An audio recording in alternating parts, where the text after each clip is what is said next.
मित्रांनो, प्रतीक्षा संपलेली आहे. सरकारने 70,000 पदांची मेगा भरती जाहीर केली होती. त्यानुसार वेगवेगळ्या विभागामध्ये टप्प्यानुसार जाहिरात येत आहे. तशीच आज एक जाहिरात आलेली आहे, ते म्हणजे आदिवासी विकास विभागामध्ये ही जाहिरात प्रसिद्ध झालेली आहे. मित्रांनो, याची डेट 18 मे 2026 पर्यंत आहे. या संदर्भात सगळी माहिती तुम्हाला मी पाठवणार आहे. तुम्ही अगोदर हा व्हिडिओ सेव्ह करा किंवा 3 मित्रांना शेअर करा आणि कमेंटमध्ये फॉलो करून या चॅनलला हे टाका की आदिवासी विभाग PDF म्हणजे तुम्हाला याची स्टडी मटेरियल कंप्लीट PDF आणि याची लिंक फॉर्म भरण्याची हे सगळं मी तुम्हाला पाठवणार आहे. मित्रांनो, ही परीक्षा कोण घेणार आहे तर ते IBPS द्वारे ही परीक्षा घेतली जाणार आहे आणि या भरतीतील सगळी माहिती, अभ्यासक्रम असेल सगळं तुम्हाला वेळोवेळी या आपल्या चॅनलवर मिळणार आहे. त्याच्यामुळे फॉलो करा. JDC अकॅडमीच्या टेलिग्राम चॅनलवर पण मिळणार आहे. ती इथे नाही तर तिथे मिळणार आहे तुम्हाला.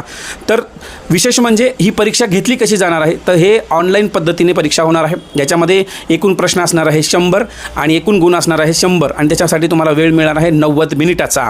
आणि मित्रांनो, याच्यात विषय कोणते? तेच सरळ सेवा भरतीचे सगळे विषय जे की ऑलरेडी मी तुम्हाला भरपूर साऱ्या फ्री ऑफ कॉस्टमध्ये स्टडी मटेरियल पाठवत आहे. JDC अकॅडमीच्या ॲप्लिकेशनवर 50,000 प्रश्नांची तयारी तुम्ही अगदी मोफत स्वरूपात करू शकता. तिथे आम्ही 50 टेस्ट मोफत टाकलेले आहेत, त्याचा तुम्ही लाभ घेऊ शकता. याच्यामध्ये तुम्हाला मराठी भाषा 25 प्रश्न, इंग्रजी भाषा 25 प्रश्न, सामान्य ज्ञान GK ज्याला म्हणतो आपण जनरल नॉलेज 25 प्रश्न आणि बुद्धिमत्ता व अंकगणित रिझनिंग अँड मॅथ याला 25 प्रश्न. हे असे 4 विषयानुसार IBPS हे घेणार आहे, लक्षात घ्या. आणि IBPSचे झालेल्या गेल्या वर्षीचे जे काही प्रश्नपत्रिका आहेत ते तुम्हाला JDC अकॅडमीच्या आपल्या टेलिग्राम चॅनलवर मिळतील. याच्यामध्ये मित्रांनो निगेटिव्ह मार्किंग आहे ही गोष्ट लक्षात घ्या. 0.25 म्हणजे 1/4 असणार आहे. आणि याची जी प्रश्नांची पातळी आहे ते 10वी किंवा 12वी. जर तुमचा 10वी असेल, 12वी असेल, ग्रॅज्युएट असेल तरी तुम्ही हे फॉर्म भरू शकता. म्हणून या व्हिडिओला लाईक करा, मित्रांना शेअर करा आणि जाताना फॉलो करायला विसरू नका. धन्यवाद. जय हिंद.